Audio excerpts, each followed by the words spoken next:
sarà Conegliano. Bentrovati al meteo.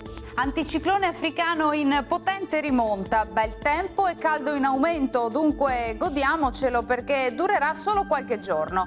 Il dettaglio di giovedì 20 agosto. Sul Veneto condizioni di stabilità, l'alta pressione come detto protegge la nostra regione regalandoci una giornata all'insegna del sole. Il cielo infatti si presenterà sereno o al massimo velato, precipitazioni assenti. Temperature minime fino a 20 gradi, valori massimi compresi invece tra 27 e 32 gradi all'incirca. Stessa situazione anche sul Friuli Venezia Giulia, con ampio soleggiamento, vedete un po' su tutti i settori, cielo terso e limpido, solo con qualche nube a carattere sparso. Temperature minime tra 17 e 21 gradi, massime sui 30-31 gradi.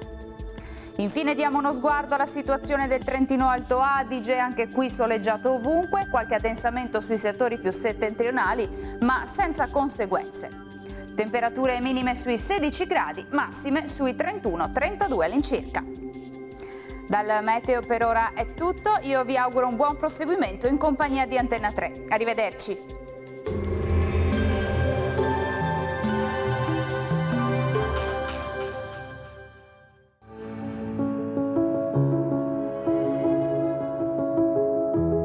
Ad accogliervi sarà Conegliano.